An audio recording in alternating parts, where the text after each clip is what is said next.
On behalf of Shikshan Marshi, Dr. D.Y. Patil, BBA CA, Arts, Science and Commerce College Pune, I welcome you all to online session. Today in this session, we will see the registration, that is incorporation of a company. We will discuss points regarding to procedure, documents to be filed while registration of company at the registration ROC, that is Register of Companies. We will discuss the certificate of incorporation, effect of certificate of registration, capital subscription, raising of capital and commencement of business.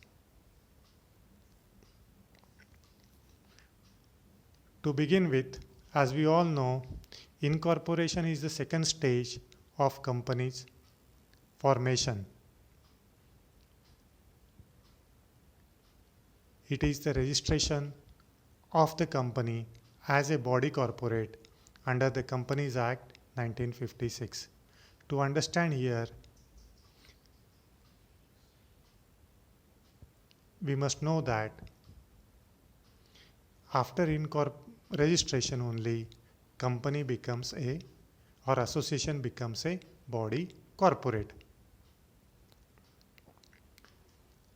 After registration, an incorporated association receives recognition as a legal entity separate from its members. Once incorporated as association, it has all the powers of an individual and is legally able to do things in its own name, such as it can purchase its own land, sign a lease, sue or be sued, and to continue regardless of changes in membership. To say in simple words, we can say after incorporation, it becomes a body corporate, that is a company, and can purchase its land and sign its lease or do its own business, whether the members, that is the shareholders, may come and go.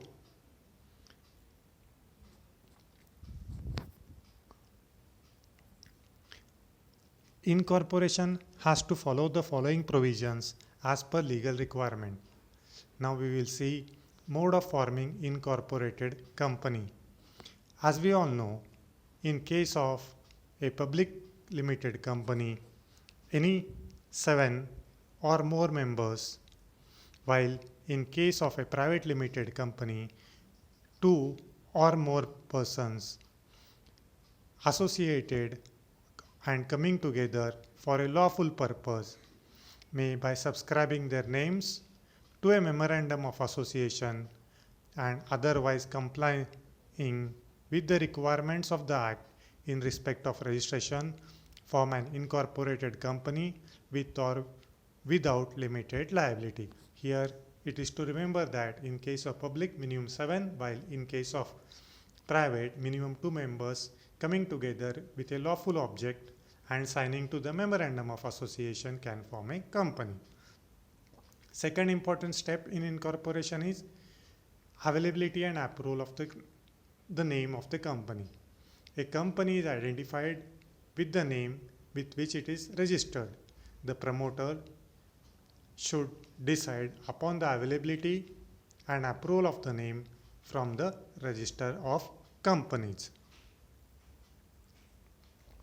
So up till now we have done 2 things. First, minimum 7 members, availability of the name.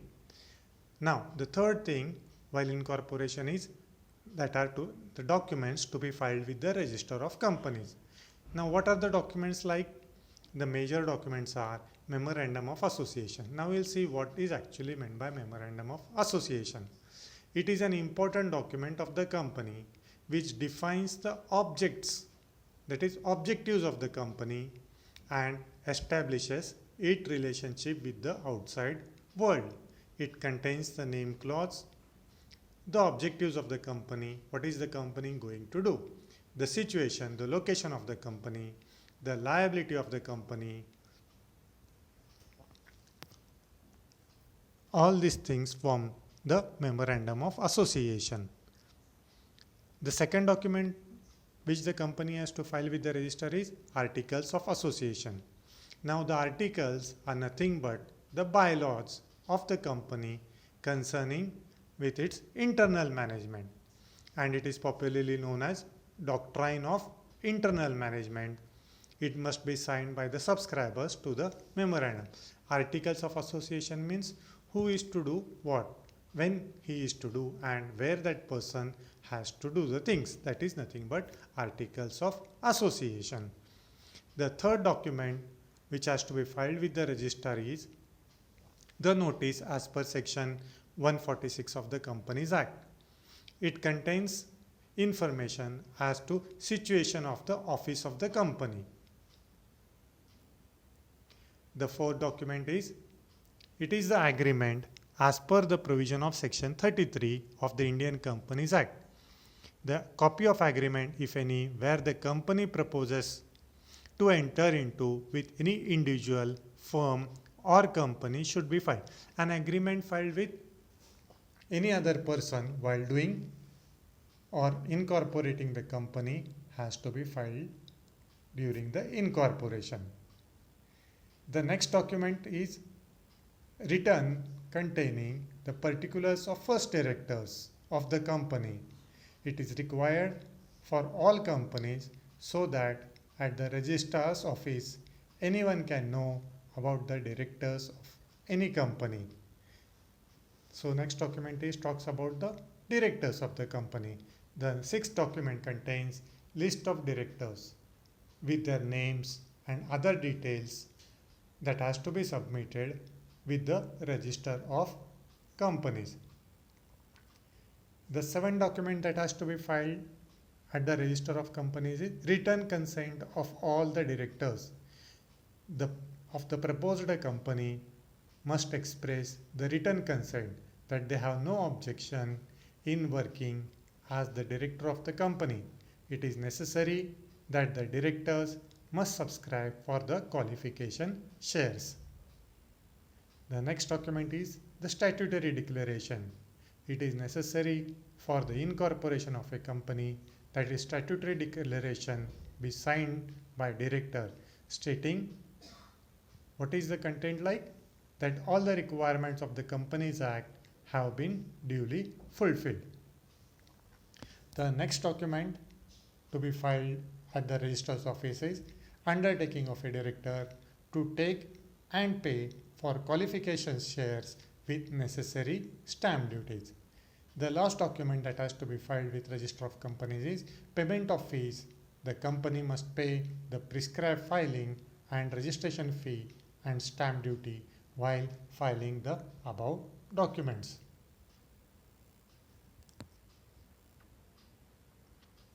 So up till now we have seen the different documents that are to be filed at the Register of Companies while incorporating the company. Now we will see what happens after submitting or filing all the documents at Register of Company. When the requisite documents are filed with the registrar shall satisfy himself that the statutory requirements regarding registration have been duly complied with. If the registrar is satisfied as to the compliance of statutory requirements, he retains and registers the memorandum, the article, and other documents filed with him and issues a certificate of incorporation, that is formation of a company. Very simple to understand. Once the documents have been filed at the registrar, the registrar gives as a certificate of incorporation, that is the formation of a body corporate. Now we will see the next point, that is conclusiveness of certificate of incorporation. Once the certificate of incorporation has been given by the registrar in respect of a company, it is the conclusive evidence that all the requirements of the Companies Act in respect of registration have been compiled with, and nothing can be inquired into as to the irregularity of the prior proceeding, and certificate cannot be disputed on any grounds whatsoever.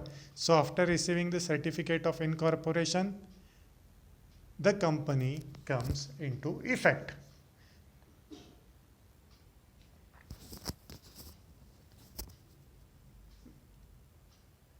What is the effect of registration?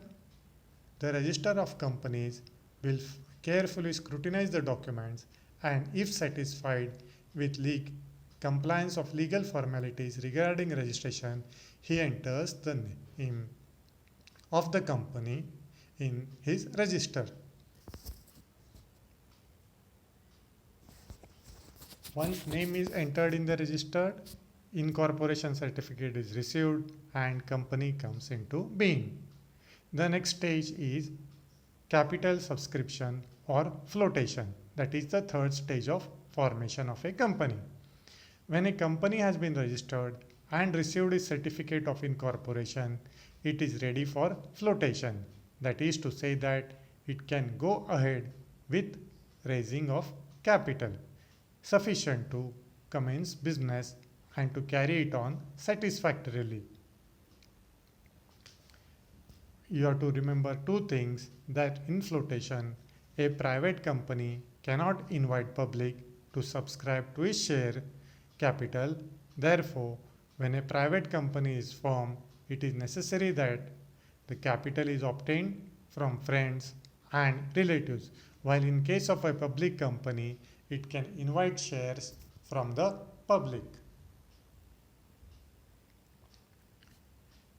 Now, public company can take either of the following two steps to raise capital.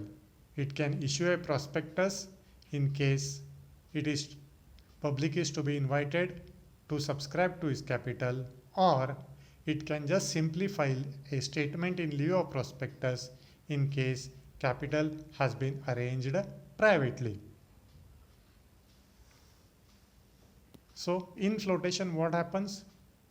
In flotation, steps are taken, necessary steps are taken to raise the capital. The last stage of formation of a company is commencement of business. Students, remember here, a private company may commence the business immediately after obtaining certificate of incorporation, while a public company must obtain a certificate to commence business from the registrar before it can commence its business.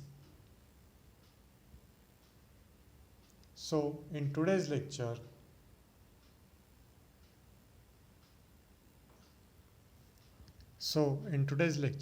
we have seen registration, that is incorporation of a company, procedure, documents to be filed with register of companies while incorporation.